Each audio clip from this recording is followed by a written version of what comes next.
Dear Lord God, let me help to exegesis Genesis 18, verses 20 onwards. Now, I've actually I'm going to do this in two videos because the whole of the next section is quite a long bit where Abraham and the Lord discuss about basically destroying Sodom and Gomorrah. But I want to keep these videos quite short, so I'll just do 20 to 26 at the moment, and then I'll do 27 onwards afterwards.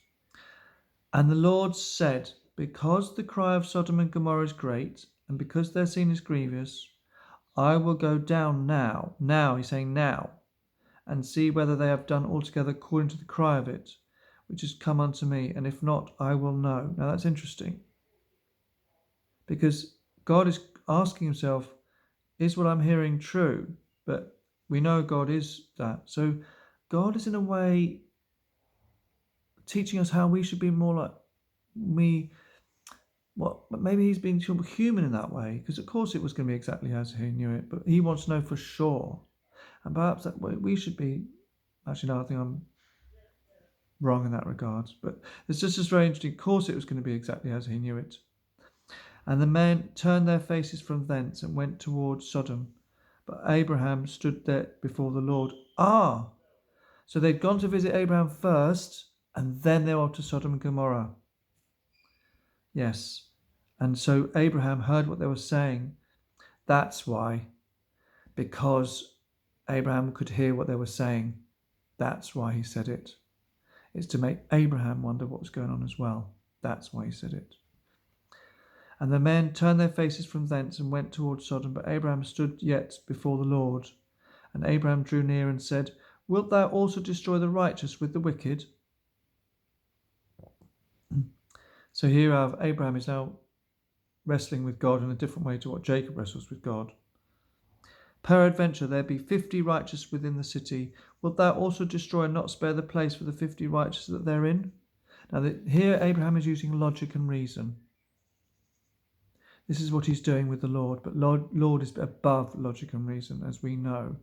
God is righteous. Righteousness may not follow logic and reason. Righteousness belongs to the Lord. Logic belongs to the Lord. Reason belongs to the Lord. It does not belong to us. Peradventure there be 50 righteous within the city. Wilt thou also destroy and not spare the place for the 50 righteous that therein?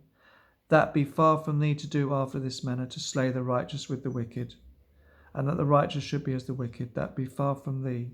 Shall not the judge of all the earth do right? Here we have Abraham arguing with God. Now we know that righteous people do die. We know that. That's fact. The righteous and the non-righteous share the same rain, share the same sun. God can do with the pot what he wills. And the Lord said, If I find in Sodom 50 righteous within the city, then I will spare all the places for their sakes. Now, the Lord is agreeing with Abraham, but not with the argument. Basically, Abraham is using an argument to spare the righteous, but he really wants to spare the righteous, is what he's actually wanting, and God is allowing that to happen. He's not using reason. God is just agreeing with Abraham.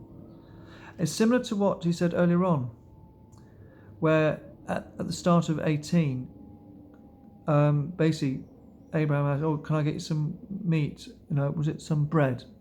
And all the rest of it. And they said, yes, just go ahead.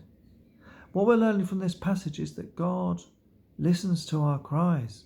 He really does. But he already knows the answer beforehand. Don't think you're going to outdo God. You can't outdo God. I'll stop there and then I'll start the next section.